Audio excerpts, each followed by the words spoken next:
हाथी और चूहा की कहानी। एक राज्य में एक राजा का शासन था। हर सप्ताह पूरी शानो शौकत से नगर में उसका जुलूस निकला करता था, जहां प्रजा उसके दर्शन किया करती थी। एक दिन एक नन्हा चूहा उसी राजमार्ग के किनारे किनारे कहीं जा रहा था, जहां राजा का जुलूस निकलने वाला था। वह चूहा था तो छोटा सा, मगर उसका घमंड बहुत बड़ा था और वह खुद को सर्वश्रेष्ठ और महान समझता था।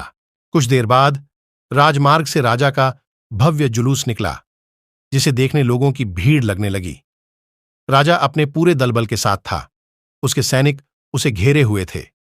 कई मंत्री और अनुचर उसके पीछे थे।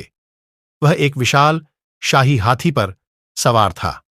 हाथी शाही था, इसलिए उसे भव्यता से सजाया गया था और उसकी शान भी देखते बनते थी। जुलूस में हाथी के साथ एक शाही बिल्ली और एक कुत्ता भी थे। राजा का जुलूस देखने को उमड़ी भीड़ राजा के साथ साथ उसके शाही हाथी की भी प्रशंसा कर रहे थी। यह सुनकर घमंडी चूहे को बहुत बुरा लगा।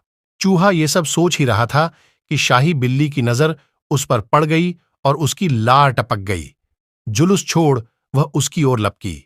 फिर क्या था, चूहा अपनी सारी महानता भूलकर दुम दबाकर भागा। भागते भागते वह हाथी के सामने आ गया। आगे बढ़ते हाथी ने उस पिद्दी से चूहे को देखा तक नहीं और अपना विशाल पैर उठा लिया। चूहा उसके पैर के नीचे कुचलने ही वाला था, मगर किसी तरह उसने खुद को बचाया। वहां से बचा तो खतरनाक कुत्ता सामने था, जो उसे देखकर गुर्राया। चूहा पूरी जान लगाकर वहां से भागा और राजमार्ग के किनारे स्थित एक छेद में घुस गया। उसका सारा घमंड उतर चुका था। उसे समझ आ चुका था कि वह इतना भी श्रेष्ठ और महान नहीं। इस कहानी से यह सीख मिलता है, किसी से मात्र रूप रंग की समानता हमें महान नहीं बनाती।